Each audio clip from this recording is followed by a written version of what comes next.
All right, kia ora everybody. 2 days to go. I know there's a lot of talk at the moment from those who are calling the election result before the majority of New Zealanders have even voted.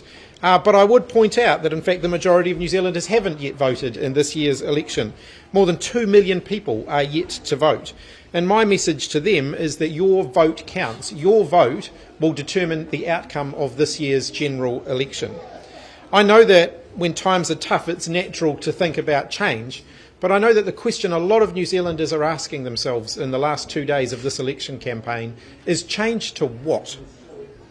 Because change to National Act in New Zealand First would be a change for the worse for the majority of New Zealanders. If National wins, New Zealanders will lose. Their tax policy is a scam and New Zealanders now realise that. They'll cut $2,000 a year from the households that have the least in order to give over $1 million in tax breaks to each of the country's 300 wealthiest landlords. Thousands of jobs would be cut. Thousands of New Zealand homes would be sold to overseas investors. New Zealanders need trust and integrity in their Prime Minister. I will be a Prime Minister with integrity who you can trust. So if you're undecided, you care about child poverty, climate change, the cost of living, and you want a government that's going to invest in things like hospitals and schools, then I'm asking you to give your party vote to Labour. This is going to be a very close election. All of the polls in the last 48 hours have shown the gap between the centre-left and the centre-right has been narrowing. That means that every single vote that gets cast is going to make a difference. With the majority of New Zealanders still to vote, this election's still wide open, but it's clear it's going to be very close. My message to all New Zealanders is make sure that you participate in that process, that you have your voice heard, and if you want to take the country forward, not backwards, give your party vote to Labour. Jenna. In the New South Leaders debate, you said that Winston Peters was bad for New Zealand. Do you still think he was bad for New Zealand? Yes, I do. I believe that a government involving Christopher Luxon, David Seymour and Winston Peters would be dysfunctional and it would take New Zealand backwards. Do you think that David Seymour is bad for New Zealand? Yes, I do. David Seymour would absolutely take New Zealand backwards, and I don't think that we want a situation where David Seymour and Winston Peters, on a day-by-day basis, are holding the government to ransom, which is what they both appear to be promising. You said that this election was... You've been casting the other side as a coalition of chaos. Do you have confidence that the public have confidence that your side would be stable? We've got a proven track record of delivering stable government. We've worked very constructively with the Green Party. The Maori Party had a very constructive working relationship for 9 years with the previous national government, and I'm absolutely confident that we could form a constructive working relationship with them as well. You say that the... scaremonger on race just before. Absolutely not. I'm not going to stay silent during an election campaign in which there are political parties deliberately trying to drive a wedge between New Zealanders on the basis of race. I don't think that that's leadership, and I don't think that calling it out is in any way something that that leaders with integrity should shy away from. You said that about the ruin of the Māori people. The national government completed that. Is that not taking a bit far? No, absolutely not. Look at what David Seymour is proposing. Look at the radical nature of what David Seymour is proposing. He effectively wants to erase Māori from legislation. He wants to pretend that the treaty never happened. I think that's a massive leap backwards for New Zealand. You said it... Just reading this information, you've said, Christopher Luxon has repeatedly said he supports By Māori for Māori. You said specifically in your speech he does not. Isn't that wrong? All of the things that he wants to go backwards on are reversing the By Māori for Māori approach that we've adopted under our government. He specifically said he supports By Māori for Māori. And yet he wants to do away with the Māori Health Authority. He wants to do away with a whole lot of the progress that we have made. He wants to do with the Māori Health Authority. Like a lot of things that Christopher Luxon said, his words don't match up with what he actually wants to do. This week he would take $170 million from that goes into the Māori Health Authority and he would put that all to iwi for By Māori for health, for Māori solutions. Well, that is exactly what the Māori Health Authority is for. I don't think he's made any effort to understand what the Māori Health Authority is or what it's actually going to do. What is the benefit of the Māori Health Authority then in your eyes? A By Māori for Māori approach. It's no different to having whānau ora, where basically you have a By Māori for Māori approach. He also supports. Yeah, but so what's his objection to the Māori Health Authority? Those are more questions for him. I think he wants to take New Zealand backwards. You've said yes, over the back. Do you think that your party has met its target under the treaty?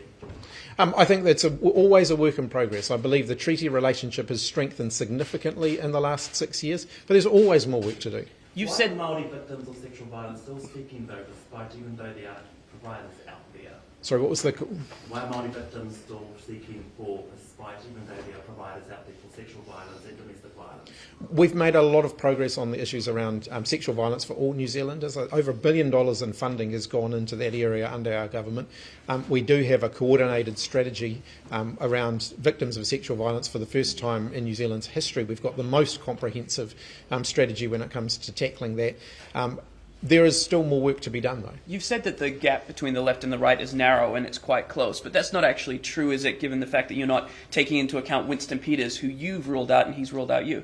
I don't believe that Winston Peters would be good, and I believe that the polls clearly show that if people want to avoid that, then giving their party vote to Labour is the best way to avoid Winston Peters holding the country at ransom. The Herald's poll of polls shows that you, Labour, Te Pāti Māori and the Greens have a very, very slim chance of actually getting across the line without New Zealand first. Is there any part of you that thinks that it was wrong to rule out Winston because you could do better in government than you can in opposition? Absolutely not. For the 2 million New Zealanders who are still to vote, my message is very simple. If you don't want Winston Peters and David Seymour holding the country to ransom, give your party vote to Labour. And can I just get it really clarified when you say you're not working with Winston? This isn't just around the cabinet table as you suggested there. That's no governance arrangements of any sort. I've answered that question repeatedly already. Well, could you answer it again now? There's Absolutely no supply not. We will confidence. not be working with Winston Peters in New Zealand first. Is a late surge too late?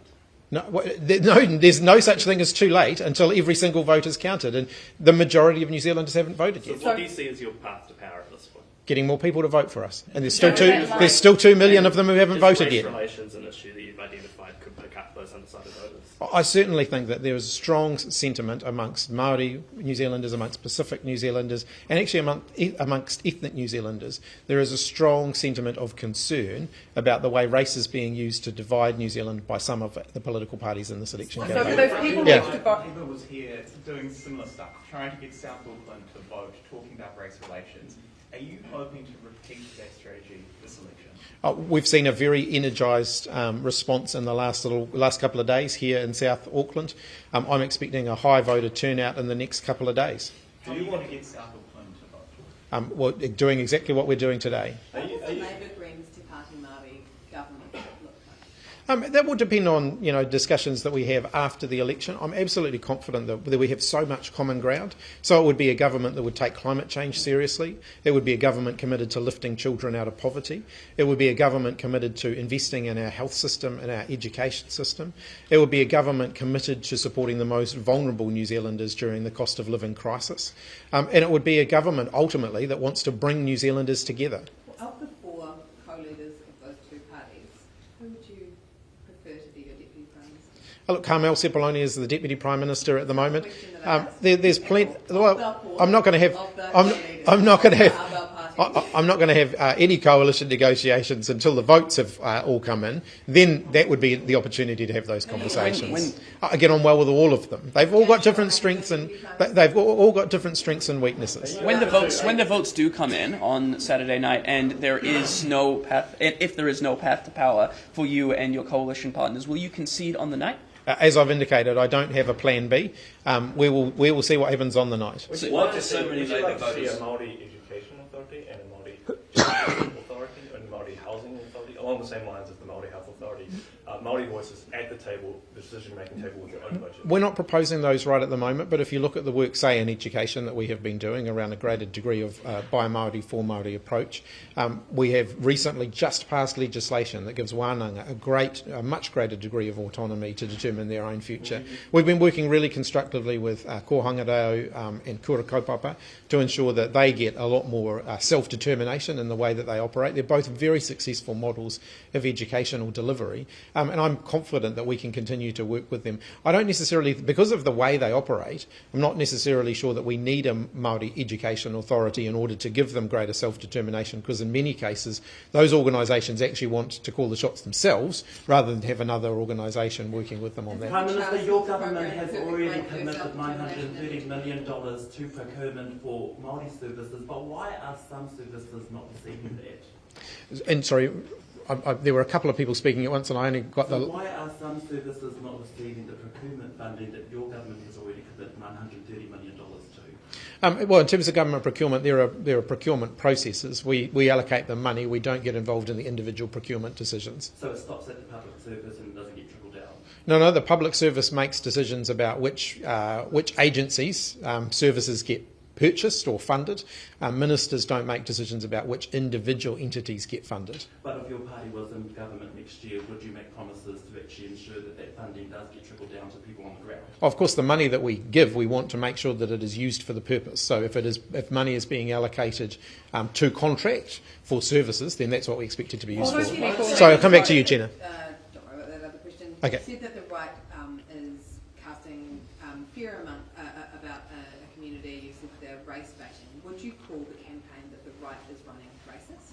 There were certainly elements of it, and I quoted at least one candidate from New Zealand First who's been saying very racist things, and subsequently went on to do more racist interviews after that. I quoted that in the News Hub debate. That is racism. I think others have been more thinly veiled and thinly disguised.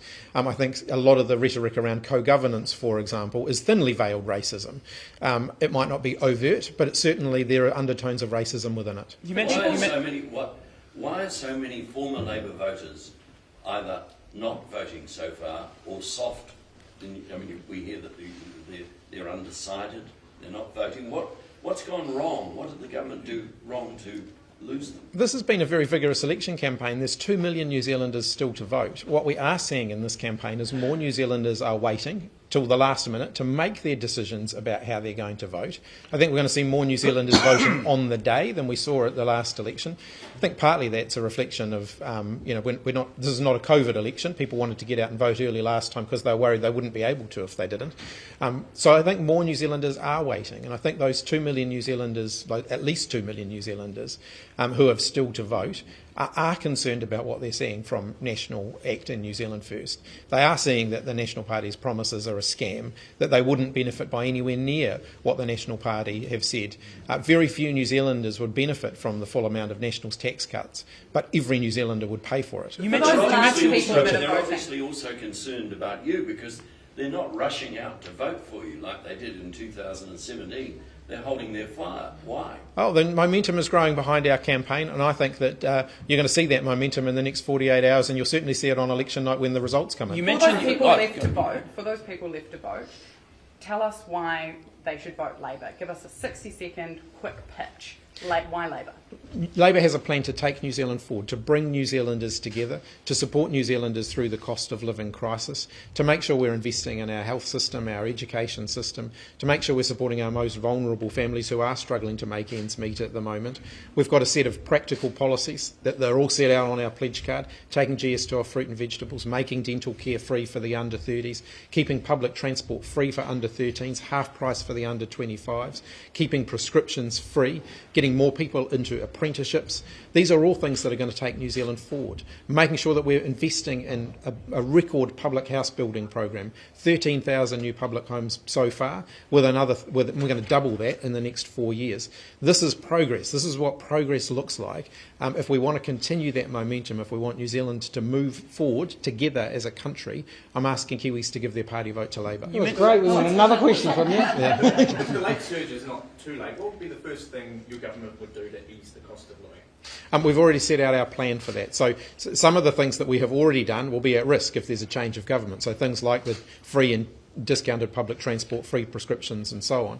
We're going to make haste to remove GST off fruit and vegetables just as fast as we can do that. And we've also set out the timetable for boosting working for families by $25 a week for families with children for the in-work tax credit. So we want to move to get that in place as quickly as we can. But we're also going to continue the momentum on getting inflation back down. Now, we're winning that battle on inflation. Tax cuts would be inflationary. They would keep inflation higher for longer. We've got to drive inflation down. Actually, in terms of the number one thing that we can do to support families, it's getting inflation back down. You mentioned the 2005. When they polled New Zealand, more New Zealanders trust National to run the economy than Labour. Well, we're going to find that out in the next 48 hours. You mentioned- I don't necessarily accept that. You mentioned the 2005 campaign, and you've mentioned it before. In previous times when you mentioned it, it was talking about the come from behind, the Labour victory then.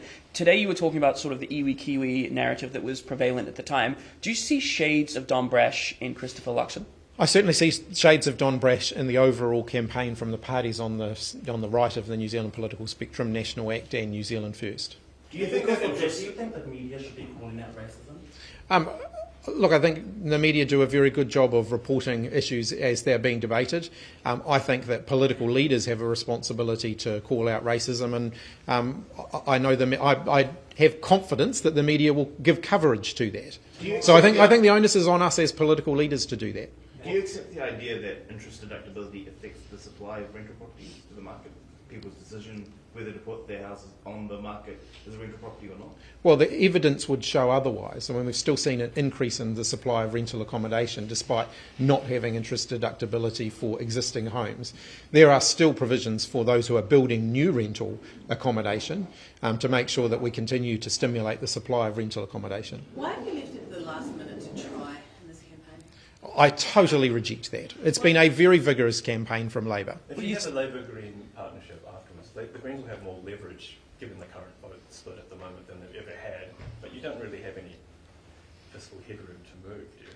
Look, there's a lot of areas where we can work in common with the Greens. I mean, I think particularly in terms of areas like climate change, where we are so close in terms of the things that we're trying to achieve and the way we want to achieve it. I think we'll be able to work very constructively on that. I think about things around child poverty, where we have a really shared commitment.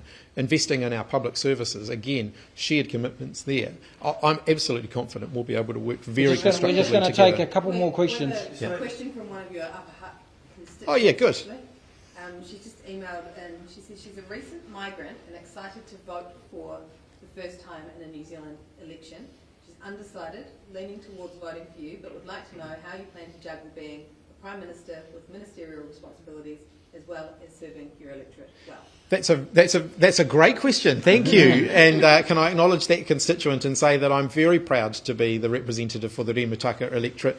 It's been an honour to be local MP for 15 years. It's a job that I continue to take seriously. I've been a very vocal advocate for our community, and I'm proud of the things that we have delivered for the Upper Hutt community and the Hutt Valley community during that time. I recently opened the Campus of Innovation and Sport, for example, which is going to create hundreds of jobs in the local community and be great for local sports teams and local and national sports teams. And that was funded with support from our government. We've got significant work around the Wallaceville Business Park, and we were seeing government departments locating a number of their functions, most recently including KiwiRail, again creating a lot of local jobs for our community. I've been very supportive of a lot of the local transport projects. Getting double tracking of the trains between Trentham and Upper Hutt, for example, is going to significantly increase the frequency of public transport. I could go on about electorate issues for quite some time, but there is more to come. And we're going to leave it last one, Benedict. What did you make of what did you make of the lead messaging this morning? Hey, vote Labour, vote Greens, vote Party Maori, it's all good. I know that Willie's out there campaigning hard for Labour. Yeah, thanks, Benedict. Okay. Yeah. All right, that's it, everyone. All right, thanks everyone. Cheers.